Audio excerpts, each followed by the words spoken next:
cette mesure qui vient d'être prise, c'est une mesure qui va avoir un impact négatif sur plusieurs plans. D'abord, cette mesure va impacter les utilisateurs des motos, c'est-à-dire les motards.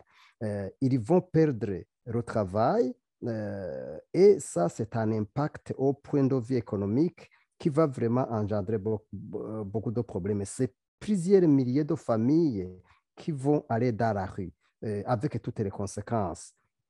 La deuxième chose comme impact, c'est-à-dire que ces individus pourraient s'adonner au vol. Et dans ce cas, ça va être un grand problème. Troisième problème comme impact, ce sont les utilisateurs, ceux qui utilisent ces motos. Euh, donc, euh, il, il y avait une facilité pour aller facilement faire les courses avec les moyens à leur disposition, mais en utilisant seulement les taxis voitures, c'est très cher, c'est pas possible avec le pouvoir d'achat des Burundais. Et vous savez, l'état des bus et des minibus, c'est pas possible de faire des affaires avec des bus et des minibus. Quatrième problème, vous savez que ces motos payaient les impôts et taxes.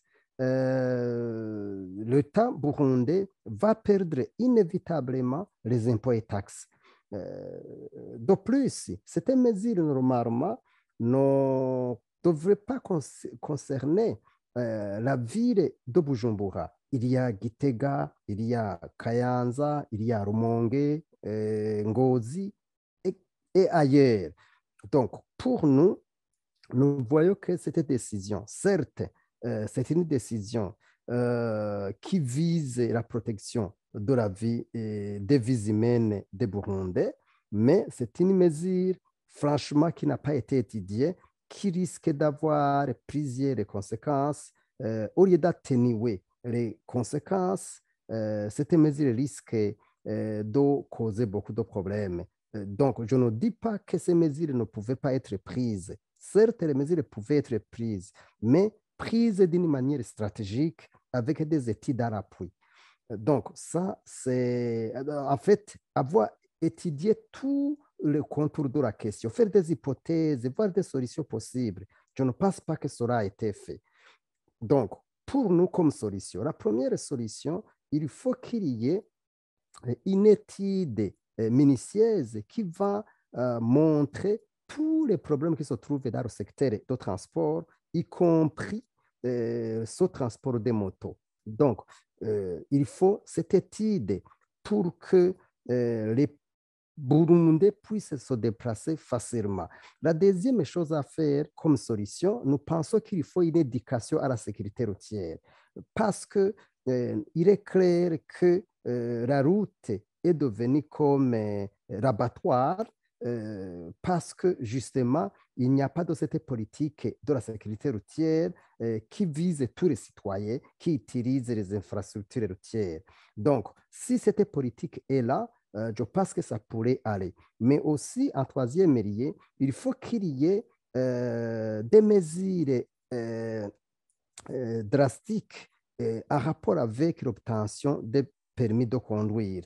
Il ne faut pas qu'il y ait des individus, des conducteurs qui conduisent les véhicules, les motos, sans avoir des permis de conduire, sans passer des examens. Mais aussi, il faut qu'il y ait des mécanismes de protection des examens pour que ceux qui réussissent les examens soient réellement de vraies personnes qui ont fait tout le processus pour obtention du permis de conduire. Donc, je pense que les solutions et les problèmes se trouvent en amont, se trouvent aussi en aval. Donc, je pense que, je le répète, la décision du ministre de l'Intérieur, c'est une décision pour nous vraiment très sévère qui, normalement, avant de reprendre, devrait étudier toutes les questions qui se trouvent tout autour de cette problématique